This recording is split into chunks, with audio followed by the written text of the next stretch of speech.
St. Augustine lecture on the Gospel of John, Tractatus 5, chapter 1, verse 33. We have arrived, as the Lord has willed it, to the day of our promise. He will grant this also, that we may arrive at the fulfillment of the promise. For then, those things which we say, if they are useful to us and to you, are from him. But those things which proceed from man are false, as our Lord Jesus Christ himself has said, "He that speaks a lie speaks of his own." John chapter 8, verse 44. No one has anything of his own except falsehood and sin.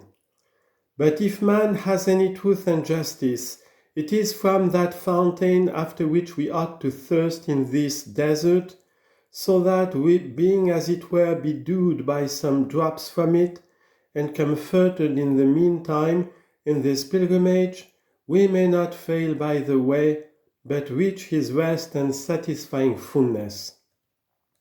If then he that speaks a lie speaks of his own, he who speaks the truth speaks of God. John is true, Christ is the truth. John is true, but every true man is true from the truth. If then John is true, and a man can't be true except from the truth, from whom was he true, unless from him who said, "I am the truth"?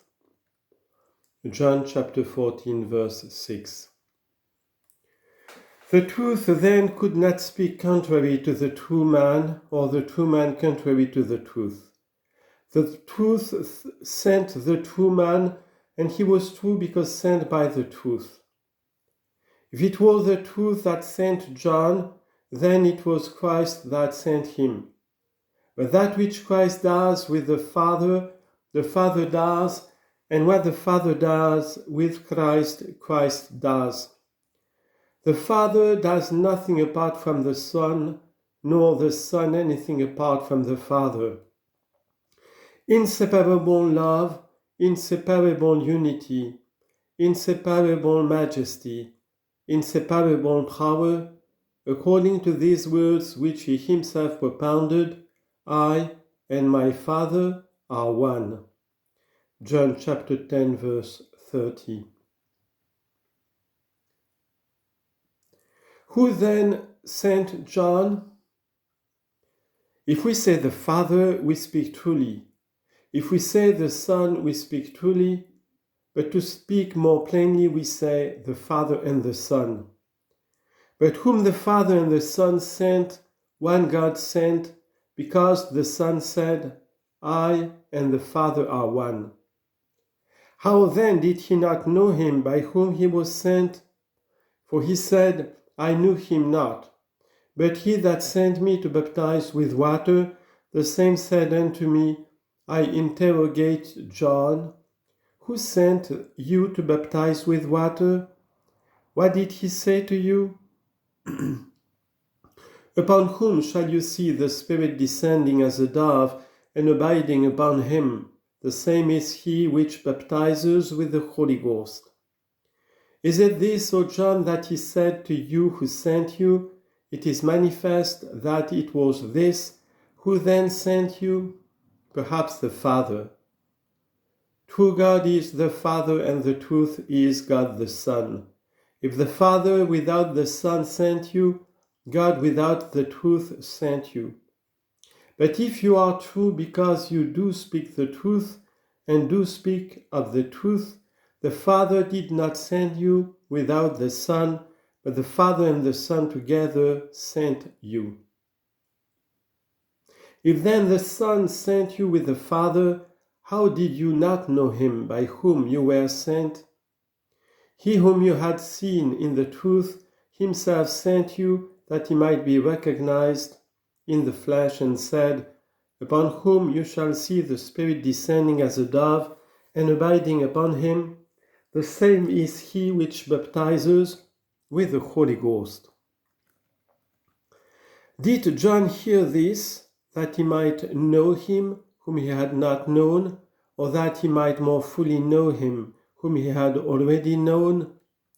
For if he had been entirely ignorant of him, he would not have said to him when he came to the river to be baptized, I have need to be baptized of you, and come you to me? Matthew chapter 3, verse 14.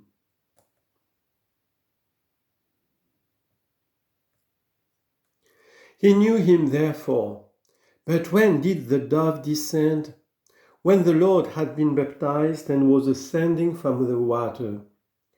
But if he who sent him said, Upon whom you shall see the Spirit descending as a dove and abiding upon him, the same is he which baptizes with the Holy Ghost, and he knew him not, but when the dove descended, he learned to know him, and the time at which the dove descended was when the Lord was going up from the water.